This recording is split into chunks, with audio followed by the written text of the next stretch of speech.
Thank you very much, and to ITA for inviting me this afternoon. We are using a technological platform to communicate from between London and India and Dubai. It's become par for the course now. It would have been quite a revelation several years ago, but that's how the Supreme Court of India conducted its hearings during the course of the pandemic. So we were able to sustain access to justice thanks to technology. So it's a matter of pride for me to disclose this and share this with you as I share some of my thoughts this afternoon. Well, technology and arbitration are so intertwined in the pursuit of justice that it is impossible to discuss either of these concepts without referring to the other. While technology expands the realm of arbitration, making it more cost-effective and efficient, arbitration is entrenching as the best dispute resolution mechanism for issues involving the complex interplay of law and technology. Artificial intelligence and technology are slowly penetrating various walks of life. Robot-driven cars, robot helpers, and robot adjudicators are considered essential in this modern, fast-paced world. However, the technological advancements are not accompanied by the development in the legal framework. This eventually leads to a situation where issues relating to technology law become non-adjudicatory, as there is a lack of a legal framework governing the field, a unified legal framework governing the field. For example, a plea seeking damages against an accident caused by a robot-driven car cannot be adjudicated unless the issues of personhood and accountability of artificial intelligence are settled. Technology and artificial intelligence are integrated into commercial transactions. One such example of integration of technology and contracts is a smart contract, where the terms and conditions of the contract are encoded. A breach in the terms of the contract would automatically enforce the contract. For example, if there is a clause in a contract which stipulates that the payment for rented articles must be made on the 7th of every month, then a non-payment of the rent within the stipulated time would automatically enforce the penalty clause. One illustration of smart contracts in the insurance sector is providing travel insurance through a smart contract so that when the transport is delayed, the compensation for the delay is automatically credited to the account of the insurer. The decentralized nature of smart contracts makes it increasingly difficult to identify the place of performance and obligation. Therefore, arbitration is a well-suited method of dispute resolution for transactions encoded as smart contracts. The detachment of arbitration from national jurisdictions, the ability to offer specialized arbitrators who are well versed with the cutting edge technology, and our panel today is really a symbol of that, and evidentiary flexibility are some of the advantages that arbitration as a mechanism of dispute resolution holds over the traditional court system in the adjudication of technological issues. Since disruption in commercial transactions for a few hours can cause substantial financial damage, the key to deciding the appropriate mechanism of dispute resolution is the expedition of solving disputes and providing interim reliefs. Technological disputes involve confidential data and carry enormous financial implications, making arbitration a well-suited choice of dispute resolution. The adjudication of technology and artificial intelligence disputes can be classified into two kinds. First, non-arbitrable issues that are incapable of settlement of arbitration, which involve public rights and third-party interests such as privacy, data confidentiality, personhood, and accountability. And second, arbitrable issues which involves the resolution of disputes such as technological contract infringement. However, all arbitral issues are not necessarily desired to be arbitrable. Absence of delay and cost efficiency are the two most important features of arbitration that further accessibility. Although in practice, neither is arbitration affordable, nor, for that matter, is it always time efficient. It has been found that arbitration is more expensive than litigation in many contractual disputes. There are also arguments that arbitration agreements might not comply with the requirements of the rule of law, as confidentiality is antithetical to transparency and accountability, and the party appointment of arbitrators is hostile to independence. The arguments against rule of law, coupled with non-accessibility, would then perhaps make arbitration seem to be a less desirable option. Therefore, it is imperative that the principles governing arbitration evolve to stand the test of time and not be drawn into the trenches of the litigation system. Legal professionals from across the globe are also suggesting the implementation of smart contract arbitration, where dispute resolution takes place electronically on the blockchain. The arbitration clause is coded into a smart contract, where the arbitrator would be the algorithm itself. The UK Jurisdiction Task Force recently published the Digital Dispute Resolution Rules, which provide a procedural framework to resolve disputes arising out of high-tech digital technologies such as crypto assets and cryptocurrency, smart contracts, blockchain, and fintech applications. The rules provide three methods of dispute resolution. First, through automatic dispute resolution, by which the dispute is automatically resolved by the automatic selection of a person, panel, or artificial intelligence agent whose decision would be directly enforced. Second, by arbitration. And third, by expert determination of the dispute.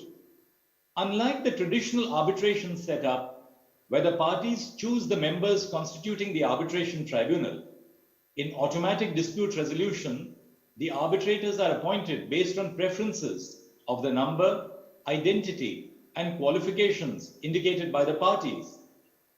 Since traditional arbitration is slowly but steadily starting to resemble the traditional court system, given the high cost and time consumption in the settlement of disputes, smart contract arbitration seems to be an effective alternative. However, algorithms, as we know, are not free of bias. Prominent artificial intelligence researchers have written that the facial recognition software is less accurate at identifying women and people of color because the software has predominantly been provided pictures of white men. Similar concerns have also been raised in language algorithms, where racist and sexist language is used as the training data. This inherent bias in the algorithm would manifest as various forms of discrimination against the consenting parties. The inclusion of arbitration clauses in smart contracts should not be made a default option. Rather, it must depend on the plausible issues that could arise from the breach of the smart contract.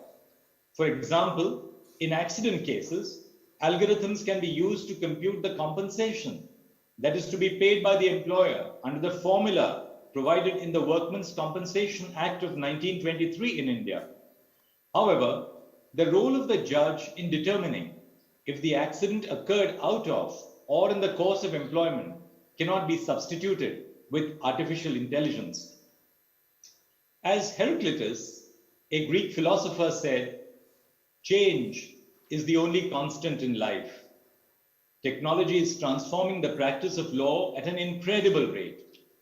If appropriately used, technology and arbitration can be uniquely intertwined to deliver justice.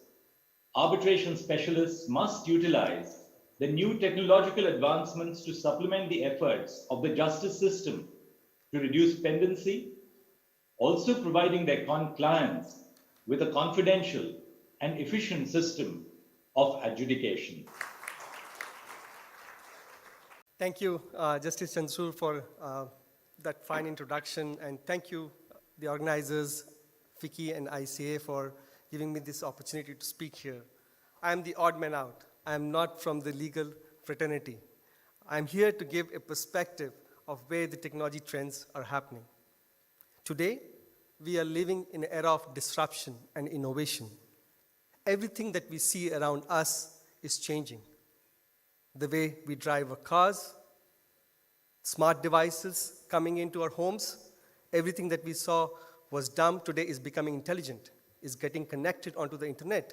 You can make it work from anywhere in the world, which also creates other problems of cybersecurity. The way we communicate is also changing. And in my opinion, emails would become, for example, traditional form of communication. Everything is moving towards chat services. We will not only use chat in our personal capacity as WhatsApp that we use today, but it is also going to become a professional way of communication. In the industry, if you look at acquisitions of Wicker by Amazon, Slack by Salesforce, this is the trend that shows that things are going to change. And accordingly, the evidences and will lie in these new forms of communication, which has to be factored into it. We're also seeing constant change in the ecosystem that we live in. All of you would remember a decade back, Nokia and BlackBerry were the #1 companies in the world to watch for. In just a matter of years, they have disappeared. Today, the largest media company in the world is YouTube. And YouTube does not own and create any of its own content. What a better example than Uber? They're the largest taxi company in the world, but don't even own a single taxi. That's what change is happening. Another aspect of change that we are seeing is how we deal with money. I would like to kind of explain here the difference between money and currency. A lot of you would know it, but just for a few people who don't understand the perspective. Currency, a denomination of a dollar, a dirham, or a rupee, is, for example, 2,000 rupee note or 100 dirham note has a certain designated value which has been given to you by the regulator. What if a 2,000 rupee note is not valid anymore and is declared, the value goes to zero? We know about fiat currency. The countries are printing money, and that is going to bring in inflation. Those are the challenges that the world is seeing on the money front. But if you look at money, so that on the currency front, but if you look at money, money has a stored value. For example, gold. You can take it anywhere in the world and exchange it for any currency for a certain value. It is difficult, it cannot be easily printed like money. It has limited resources in the world. It has to be mined. That's what the concept is coming in cryptocurrency. People are believing that money has to have a stored value, which cannot be regulated. So these changes have to be adopted in the new regulations that we see coming to legalize it, to control it. And this technology, to give you a perspective, is based on blockchain. And what is blockchain? Blockchain, is simple terms, is a set of blocks that store the information. Each block typically would have 3 components: data, hash, and an address of previous hash. Now that data cannot be tampered, because the moment you change data, the hash, which is the identity of that box, changes. Now all of these is spread over a distributed ledger, not a single ledger. And the copy of the whole ledger is available with every user. Now all of these technologies are helping us in smart contracts, like the one we understood today. And my co-panelists are going to talk about it, how they're going to get it implemented in the arbitration cases. How can we make more secure? Again, in my opinion, the world is seeing two challenges. One is of biological warfare, which is a very big challenge. We've seen the impact of COVID, how it can impact everything that we do. And second is cybersecurity warfare. Because of the connected devices and we being everything on the internet, maybe in few years' time, the wars will only happen through cyber destruction. So all of these have to be incorporated into the way regulators are looking at it. It's always believed law is at the edge of the technology. Thank you very much, ICA, for hosting all of us and always putting on a good show. Thank you all also to the speakers, many of you who've flown. I'm sorry, Karishma, but your voice is not carrying through, so we just request the organizers. Is this better? Yes, it is. Thank you. Thank you. Thank you also to all of the speakers, some of you who have flown from around the world to make it here today, to share your time and knowledge, but also for your cooperation. This was supposed to have taken place in January, and it was only one message to every speaker who responded to say, yes, don't worry, we will make it in March, so thank you. And Justice Chandrachud, this would not be complete without thanking you, because it is judges like you, Mrs. Geeta Luthra, Senior Counsel, earlier today said, you encourage juniors, and I know that from experience. I was only 1 year into my profession at the Bombay High Court when a senior was not present, and you encouraged me to go ahead with the arguments, which I happily did, and it's only because I honed my skills in India at the Bombay High Court that I was able to stand before the High Court in London, so thank you. It's the first time that the ICA has adopted technology as one of its subjects for its conference. And rightly so, the reason that we decided to do that is because, and of course I speak for myself, but it's probably true for most of the panelists, about 5 or 6 years ago, if you would have asked us how many of our private equity disputes are technology-driven or have aspects of technology, we may have said 0, maybe 1, maybe. But now, if you ask us, it's mostly 50%.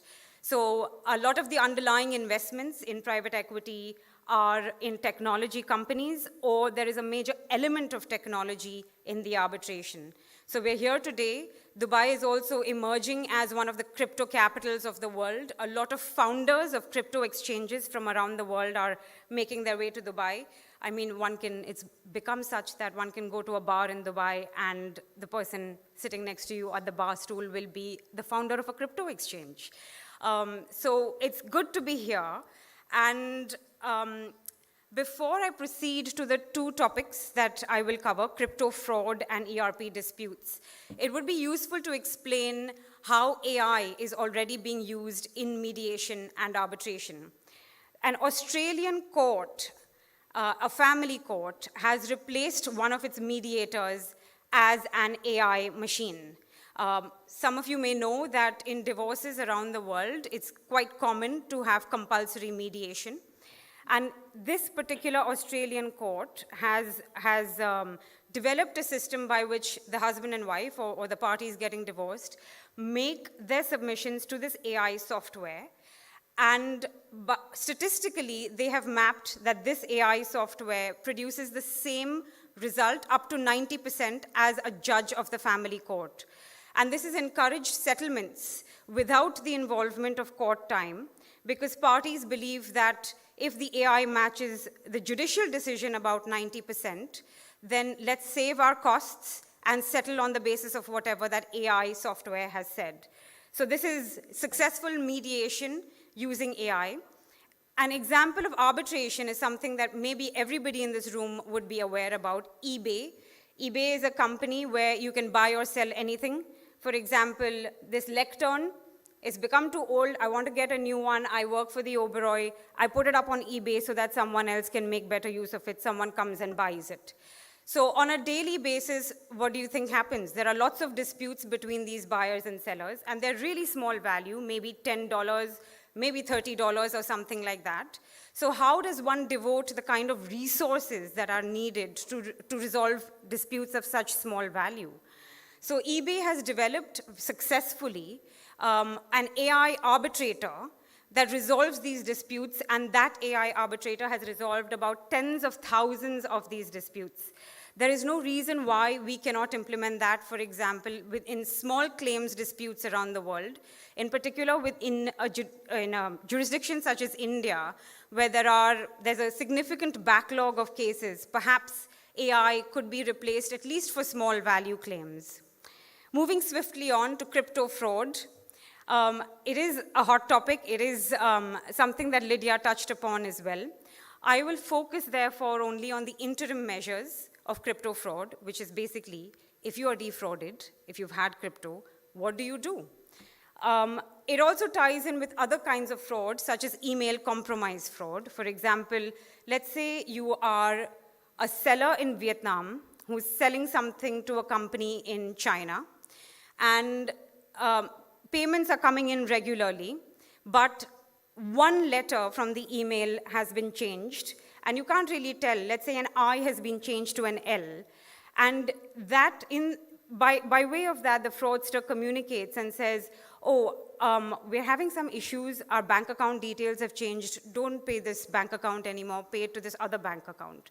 And that's what you end up doing, and you don't realize until the seller, after maybe a couple of months, or it depends on what your credit cycle is, comes back to you and says, hey, by the way, you have not paid anything for the last couple of months. So what do you do in a situation such as this? The first thing is you want to go to court and you want to tell the court, please, can you help me? I have been defrauded. What is the court going to say? Well, who have you been defrauded by? And you will say, actually, I don't know. Someone in the cyberspace, someone in ether. So this has become a serious problem, because who do you sue? So the first step in a situation such as this is called a Norwich Pharmacal Order. And it's basically going to the court and telling the court, I have some details, but really not the whole picture.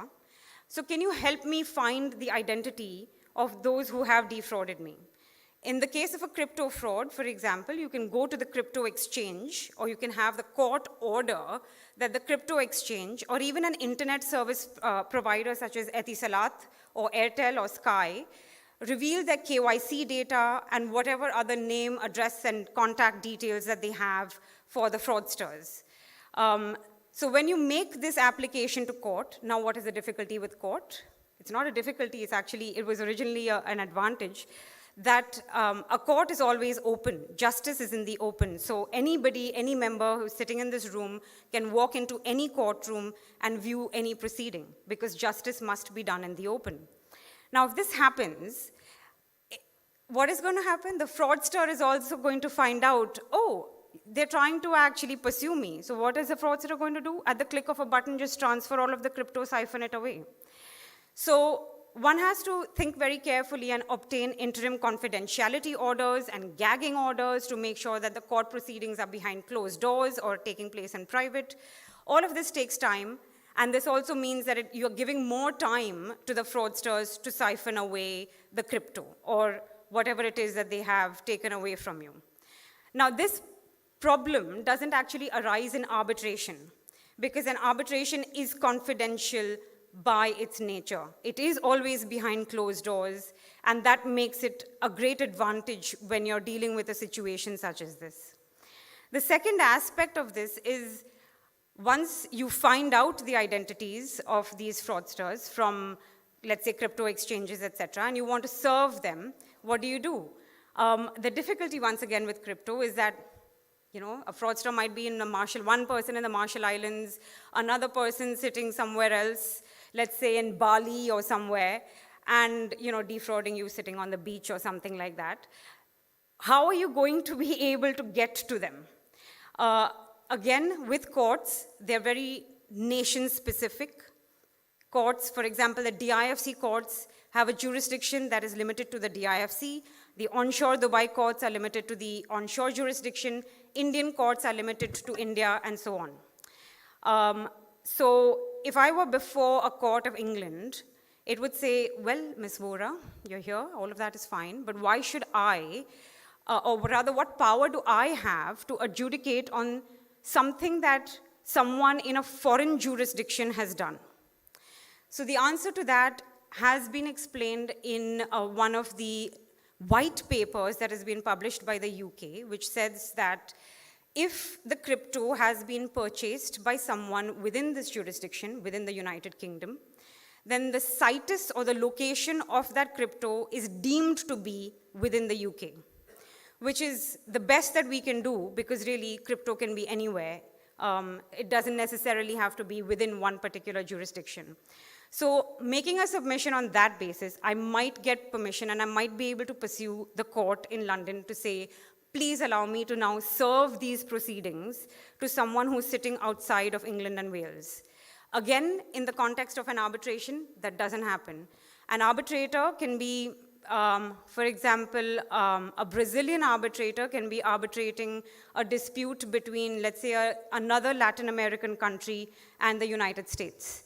And there doesn't need to be any permission sought from the arbitrator to be able to serve these proceedings on the other parties. So that also makes it seamless, and it's something that is worth considering. My third and final point for this, and I'll make it brief, is once you know who the fraudster is, you've got all these permissions and so on, what do you want to do? You obviously want to freeze their bank accounts, right? Or you want to freeze their crypto accounts. So when we bring freezing injunctions, this is the only real difficulty that we have, because arbitrations cannot do this. Even if an arbitrator says, yes, I'm happy to grant you this, this order where you can go off and freeze an account in the Marshall Islands, because it is not a final order and it's an interim order, because the person from the Marshall Islands can come back and say, oh, no, I'm completely innocent, I was caught in the middle of this, you should lift the freezing injunction. And if when they come back, it's a genuine story and they were genuinely an innocent party, the freezing injunction will be lifted, which means it's not final, it's an interim award. And an interim arbitration award is not enforceable under the New York Convention. And this is something that we need to think about when we are thinking about futuristic laws for digital assets and virtual assets and so on, because there are a lot of advantages that arbitration can provide, but we need to go a step further to ensure that immediate steps for protection can be enforced around the world. I think we have overrun significantly, so perhaps I should not speak about ERP disputes. And if we have time later, Dr. Chandrachud, I might come back at your indication. Thank you. Good afternoon, everybody. I'm sorry I couldn't be with you today, but unfortunately, I have been in close contact with some people that have had COVID. And so whilst I don't have COVID myself, it does mean that I'm not able to travel to see you all today. So you have to get me from London instead. My part of the talk is going to deal with technology disputes in arbitration, particularly in relation to blockchain technology, crypto assets, non-fungible tokens, and smart contracts. I'll also touch upon the crypto market and just explain a bit why it's important to us as arbitral practitioners and lawyers who are working in that space, the kinds of disputes that we are seeing in the digital technology space, why arbitration is a good dispute resolution tool to be dealing with disputes in the digital technology space, the new rules on arbitration, which the learned judges kindly touched upon in his excellent opening speech, and I'll let you know about some high-profile arbitrations as well. So, as mentioned by the previous speaker, blockchain is effectively an open, distributed ledger that can record transactions between two parties efficiently and in a verifiable and permanent way. It is basically a decentralized platform that stores and distributes digital data across a number of networks in a highly secure manner. Cryptocurrency. I'm sure we've all heard about that because it is the buzzword of the day. This is a digital or virtual currency that is secured by cryptography, which makes it nearly impossible to counterfeit or double spend. Many cryptocurrencies are decentralized networks and they're based on blockchain technology. The most famous, of course, is Bitcoin, but you will have heard of Ether, Ripple, Bitcoin Cash. Then we have non-fundable tokens.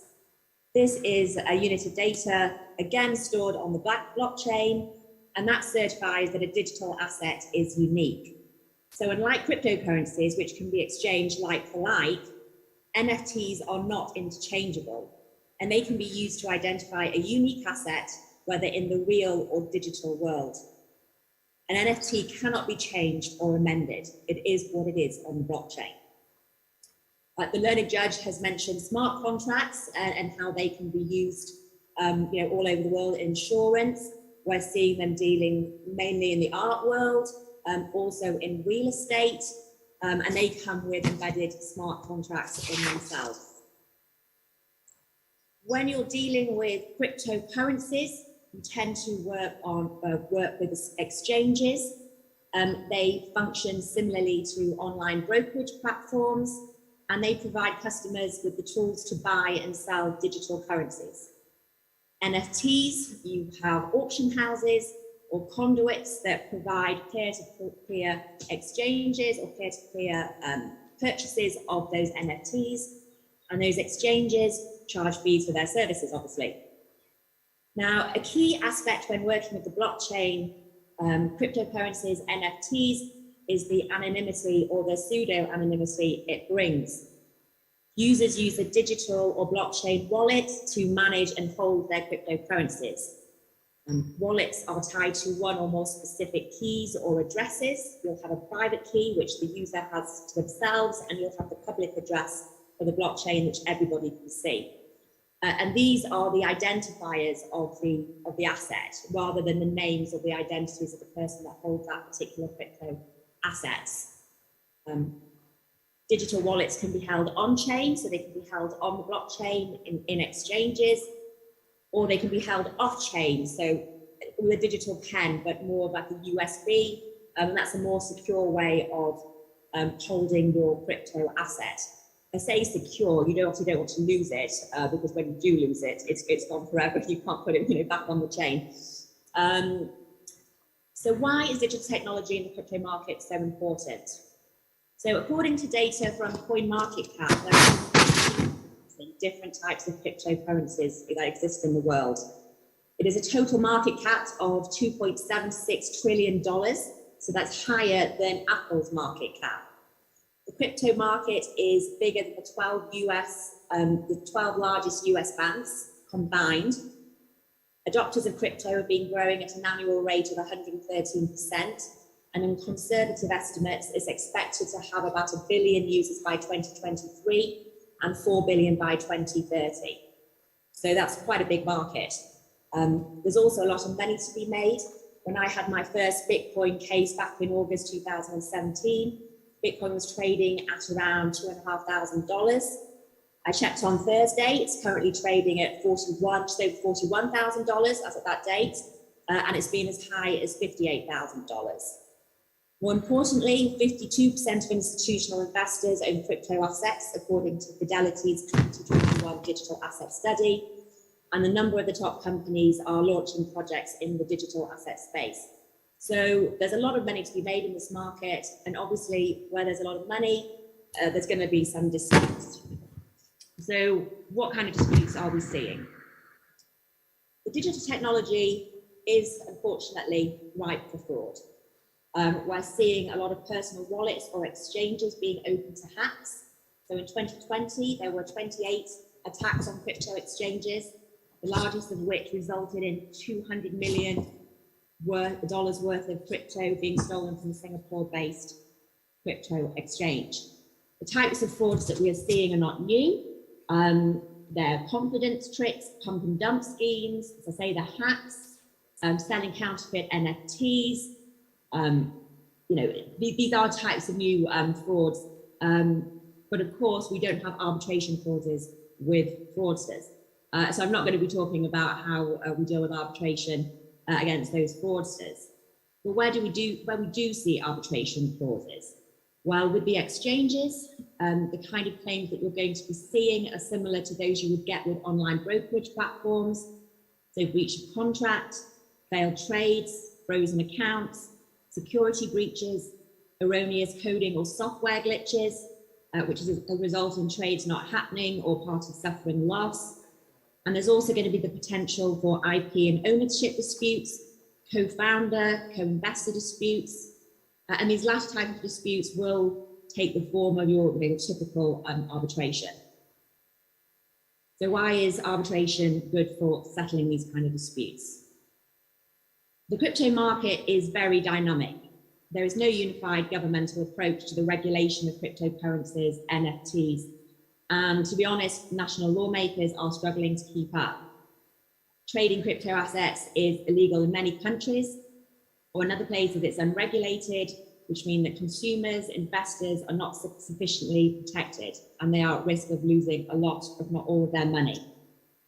In addition, because of the pseudo-anonymity of the market, there is a risk of violating sanction regimes, money laundering laws, and terrorist financing regulations. So it's a minefield. But blockchain, cryptocurrency trading, it's borderless. The parties are going to be in lots of different jurisdictions.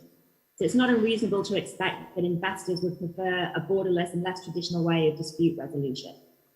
Crypto investors tend to be a bit more anti-establishment, and so arbitration can be seen as more removed from national regulators or the company courts. And they tend to like the anonymity of or the confidentiality that arbitration would bring, because that's what the crypto asset also brings to them. The learned judge very kindly mentioned a number of the other key aspects that is good why arbitration is good for us. So you get to pick your arbitrator, it's flexible, you can do the arbitration virtually. You can also appoint arbitrators on an expedited basis, so that could lead to procedural economy and cost saving. It also has the benefit of global enforcement, which goes hand in hand with the borderless nature of blockchain. But of course, much will depend on the law of the country in which you are looking to enforce an award. So, for example, the Chinese government recently refused to enforce an arbitral award issued in China on public policy grounds. The dispute related to the failure to transfer a certain sum of Bitcoin. The award was given in the fiat equivalent of the Bitcoin sum, but the Chinese court was concerned that the enforcement of the award would facilitate the circulation of crypto in China, which is contrary to Chinese law, and so it wasn't enforced. So you always have to be careful on enforceability. Now, touching on the arbitral rules, it is certainly possible to arbitrate digital dispute on existing rules, LCIA, ICC, but as the learned judge mentioned, there are now moves to create specialist set of digital dispute resolution rules, and the UK has certainly done that. I've not seen anything myself with that, but I'm sure it will happen shortly. I think the rules were only published in the middle of last year. Some other key factors about those rules that were not necessarily touched upon by the learned judge. The aims of those particular rules is to try and get a result within 30 days, which is pretty quick, but is likely to be able to be done if you are dealing with disputes just relating to transfer of crypto assets or NFTs, but less likely to be achievable if you're dealing with disputes relating to coding errors, for example. The rules also give the arbitrator the power over the digital asset. So they are able to make amendments to the blockchain. So effectively, they're able to enforce any decision that they make almost immediately. And of course, touching upon the confidentiality point, it is possible that the two parties to the arbitration remain anonymous to each other, and they are only known to the arbitrator. And this again, protects the anonymity of the crypto investors. Parties must elect to adopt these rules. They can be incorporated into the contract or the digital asset. But this may raise some challenges, because for there to be a valid arbitral agreement, there has to be a common necessary understanding between the parties. And if the agreement is in code, a party could certainly argue that they were unaware of the presence of that arbitral agreement. There's also some other issues. So with the arbitrator having the power to amend the code, this is great power. And the arbitrator may have limited oversight or regulation. To amend the code, the arbitrator would also need the party's private keys, and they may be reluctant to provide this information to the arbitrator, particularly because of security issues. The arbitrator could be hacked whilst holding that key, and the assets could be lost. The arbitrator may also not want to take risk of that liability. If it's decided that there's not going to be immediate enforcement, but there's going to be enforcement under the convention, if you go to domestic courts and try to seek to enforce, you have to provide evidence of the original arbitral agreement, and it recognises letters and telegrams, but it doesn't necessarily recognise digital code. So it's unclear how domestic courts are going to be dealing with that. And there's also issues about no right to appeal the arbitral's decision. And there's a question mark as to whether investors would want to take on that risk. So lots of issues to be dealing with there. A couple of high-profile arbitrations that we know about. In September 2021, Nifty Gateway, which is an NFT auction house, began an arbitral claim against one of its bidders for the unpaid price of an allegedly successful bid on an NFT, and they subsequently froze the bidder's account. The bidder claimed that the terms and conditions relevant to his account were changed prior to his bid, and he was not made aware of the changes. So he's now issued claims in New York and the English courts, claiming, amongst other things, that the arbitration agreement is in breach of UK consumer rights legislation. So we're already seeing challenges to those kind of agreements. Binance, which is a large crypto exchange, there's reportedly been an arbitration issued in Hong Kong to recover losses suffered during an outage of the platform, during which time cryptocurrency values fell very sharply, and obviously the customers lost money there. And then back in 2020, a class action was brought against a lending platform, MakerDAO, for claims that the owners had misrepresented to the users the risks of the investment. And this class action was stayed in around September 2020 to be sent to arbitration. So there is that flexibility between the High Court and the arbitration and kind of resolving these disputes. So we are seeing them. They're certainly rising. And I can say that you can expect this to be the future of these types of disputes. That's it from me. Thank you, everyone, and thank you for staying so agile after the lunch as well. And thank you, Mr. Chawla, FICCI and ICA for this conference.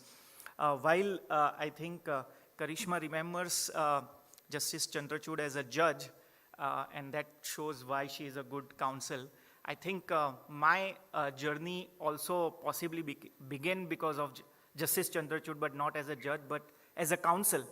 And he may not know, but I was in the corridors of Gujarat High Court when he was a senior advocate and arguing a matter which I overheard as an intern, which possibly has big inspiration on my becoming a lawyer and where I am. So again, thank you, not only as a judge, but as a counsel to inspire so many people across India.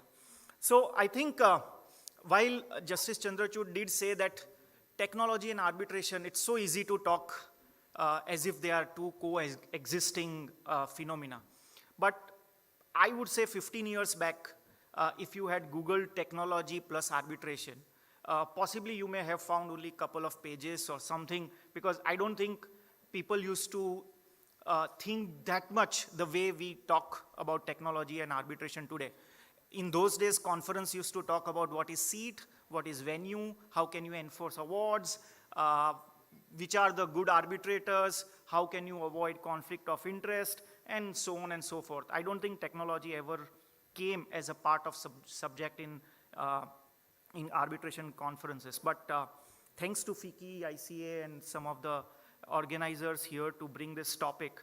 And soon, possibly, not only in the conferences, I think technology and arbitration has gone much, much ahead in times. And I think from where we were, where technology was just an enabler and part of our, universe, I think we have already moved into metaverse, right? And possibly this is for FICCI and Mr. Khetan. Next international conference can be on metaverse. We can have different avatars, and possibly same thing will happen with arbitrations. It can happen in a virtual world.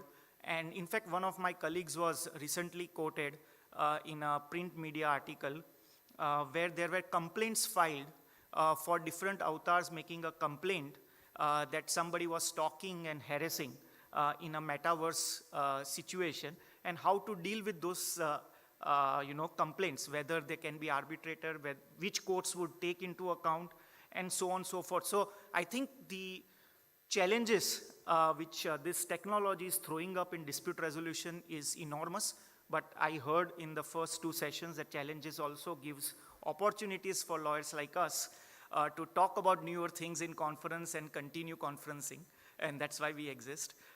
So I think there are 2 parts of technology when it comes to arbitration. I think the first part is technology in arbitration, right? I think we have seen enough talked about and written about of online dispute resolution systems. I think AI, Karishma talked about as how AI is being used to adjudicate disputes for smaller claims, non-complex claims, family disputes, and so on and so forth. So I think technology is already part of the online dispute resolution system, and it is nothing but mediation or an arbitration, but done by technology. Second, virtual hearings. I think COVID taught us everything about technology in dispute resolution, particularly in arbitration and in court system. So that is pretty much there. But another aspect of technology in arbitration, which possibly will become a big reality soon, and we have talked about blockchain a lot, but I think one of the usage of the blockchain technology that people are contemplating is actually writing awards on a blockchain. They would be possibly self-executory awards.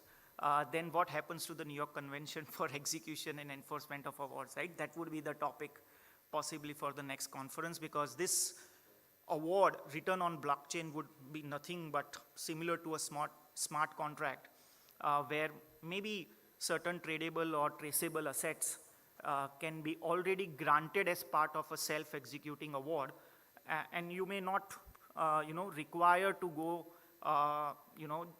courts to courts or jurisdiction to jurisdictions to recognize and enforce those awards, and how international conventions and local domestic laws would treat those awards, whether they would be treated as written award, whether they would be treated as virtual awards, whether they would be treated as New York Convention awards, and I'm sure there would be several other questions which can be a topic in itself for a full session.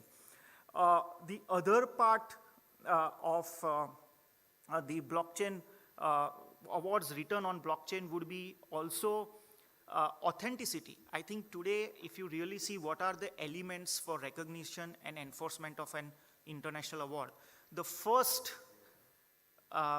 terms and conditions or first precondition to an enforcement of an international award is authenticity. You need to supply to the court the original or the authenticated copy of the award, and possibly an award using this technology can be self-authenticated, and there are several papers written on this, and it's a fascinating subject and a detailed subject by its own, but for the want of time, I'm just throwing up as an aspect for the purpose of how awards and technology going forward, particularly on the blockchain, can completely change how enforcement of awards would happen. Now, that's only one part of technology in arbitration. I think the second part of the issues are arbitrating the technology disputes, right? I think at least at Nishit Desai Associates, we strongly believe that every technology which is coming up and in future would come up with through a lot of tax, legal and regulatory aspects, and which requires a fair amount of changes in the dispute resolution mechanism. I think when we talked about technology disputes, earlier we used to talk about, let's say, disputes arising out of software contracts, disputes arising of licensing contracts or outsourcing contracts. But at the end of the day, while a lot of technology was involved, a lot of SOPs were being interpreted, but at the end of the day, it was still a contract related to certain technologies which was going into disputes and arbitrated. So that was the first phase, I would say, where technology disputes came into the foray of dispute resolution, particularly arbitration. The second phase was the debate all along as to whether IP disputes related to technology can be arbitrated or not. I think, again, in the initial sessions and also during our plenary, people talked about the aspects of what can be arbitrated and what cannot be arbitrated. Basically, it's the rights in rem and rights in personam. And I think we have moved pretty far in that process as to even aspects related to the applicability of patents, or even issues related to copyrights and trademarks, and there are many other contractual aspects to those IP rights which can still be arbitrated. So that was, I think, the second phase of debate, and we have gone further down, much ahead in times. The third phase, I would put it, is when internet became what internet is today. I think there were so many discussions happening about how to resolve the domain name disputes, where is the jurisdiction, who owns it, who doesn't own it, where you go. But I think with several bilateral and multilateral conventions and coming up with right approach, I think those aspects also, in a combination of dispute resolution, of arbitration and adjudication, I think we have moved pretty ahead in those times, and they are all settled so far as we are concerned. Then came the issues related to confidentiality, data privacy, and cybersecurity, which I think Anand also mentioned. And again, those also, I think we are today grappling and taking advantage of the arbitration procedures.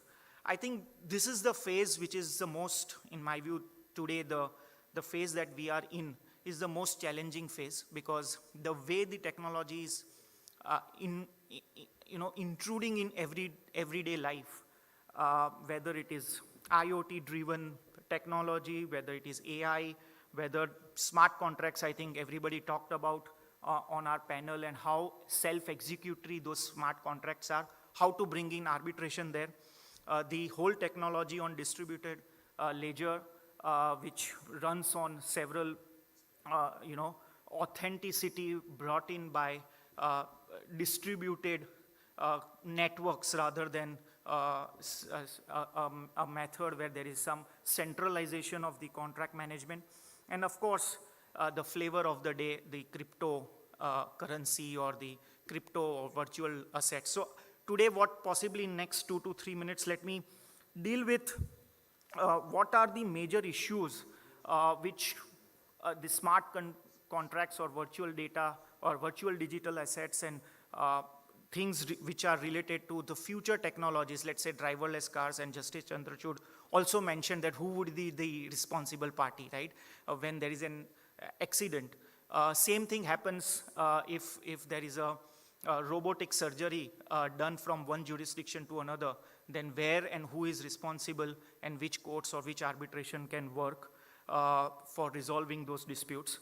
How do you bring in, ultimately arbitration is all about party autonomy and agreement of parties to do a arbitration. So how do you bring that element without taking away the very nature and mission and vision for the arbitration as such, in those kind of situations where it is more of a technology-driven disputes rather than parties having the autonomy to decide whether to arbitrate or not. And of course, we have already dealt with the issues on Evidence Act as to whether, how electronic evidence can be dealt with. I think we have gone much ahead in the situation there. But I think how evidence would be led in those situations will be another topic for the regulators and lawmakers to decide, particularly in the situation of virtual assets and smart contracts. So I think there is a lot of work already in progress. There is, when it comes to smart contract, I think the suggestion is, and one of the solutions a lot of people are, talking about is, while there are automatic codes and self-executory smart contracts, but there is also a manual element of, adding something called a wrapper on a smart code, which can possibly include an arbitration clause between those parties who are entering into, or at least party to, those smart contracts. Whether, again, it would deal with party autonomy or not, it would depend upon how those wrappers are written and the codes are made. But that is one way of dealing with it. When it comes to exchanges and cryptocurrency, I think there is already the actions are already in place to have arbitration clauses in the user agreement or terms and conditions, so that if there is any element of dispute in relation to the ownership or transfer or any fraud related to the exchange of those virtual assets, then arbitration can be implemented as part of the terms and conditions as a user to those exchanges. In terms specifically to arbitration, I think some of the institutions and have already made foray into it. At least I was reading somewhere that JAMS in US have already certain rules implemented for smart contracts arbitrations. There can be situations where arbitrators are appointed through those smart contracts, giving very narrow but specific powers to even change the code or implement the code in a manner depending upon how the original smart contract was about to perform, and what are the disputes related to or non-performance related to those smart contracts. So I think there are institutions like JAMS already dealing with those situations. Again, Justice Chandrachud talked about the digital dispute resolution rules by one of the UK task force. And interestingly, at least those rules which are already in place, and they are obviously subject to further development, talks about reference of arbitration in the smart contracts when the codes are written. So far as on-chain arbitrations are concerned and the smart contracts are concerned, I think there is a proposal in those rules to, as I said, to give the powers to the arbitrator to at least implement or change the code. Of course, that would require another set of, I would say, skill set for that arbitrator, or at least parties to implement. But in those cases, you can even maintain anonymity from one party to another party while arbitrator is appointed for a limited purpose to deal with those kind of disputes. There is another proposal where there can be different keys for, let's say, a payment has to be made for certain actions to be taken on a smart contract. Then there can be an additional third key to a neutral, so that if the first and the second one do not authenticate or there is a dispute, there is an automatic referral to the third person or the neutral who has the key would then confirm, like an arbitrator, whether it's an arbitration process or not would again depend upon how things progress in that direction. But a multi-party keys to authenticate certain transaction on smart contracts can deal with it. The last point, I think everyone talked about crypto assets. So again, I think a lot is happening throughout the world. Just to give you a snapshot, so far as India is concerned, for the first time, we have now a definition of what virtual digital assets are.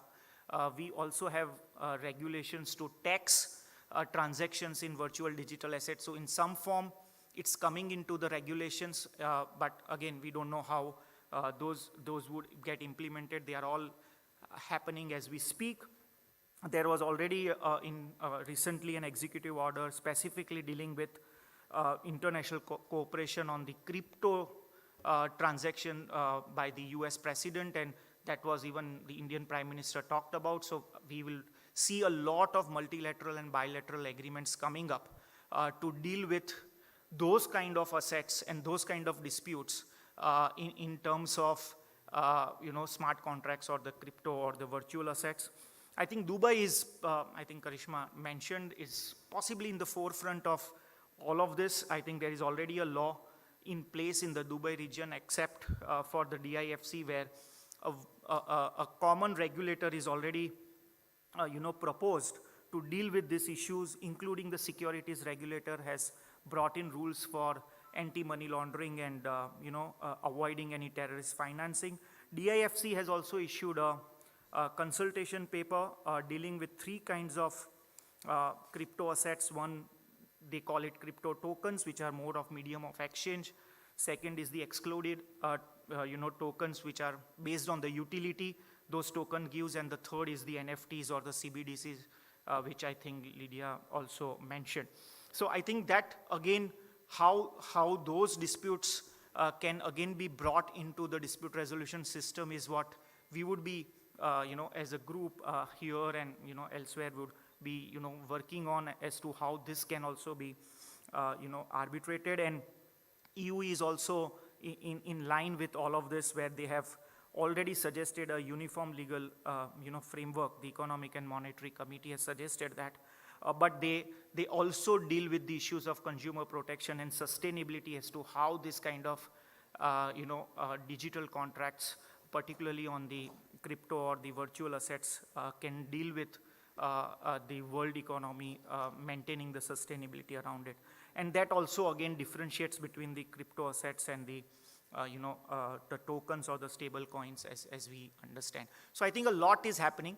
While we have seen the progress very slow in last 15 years, but I'm sure if we are going to have this conference again next year here in Dubai, we will have something very, very different, and things would have progressed from where we are, and we would have gone a long way because the way things are moving. So as arbitration lawyers, as practitioners, I think this is something which we cannot avoid or slip over it. I think this is something which is developing as we speak, and I'm sure arbitration, the flexibility and the party autonomy, while it can be a deterrent in a digital world, but actually it can be used as an opportunity to bring those disputes and embrace as part of arbitration rather than push it to courts, where again the issues related to jurisdiction or issues related to traceability and other things become even more difficult to implement, while arbitration is much more flexible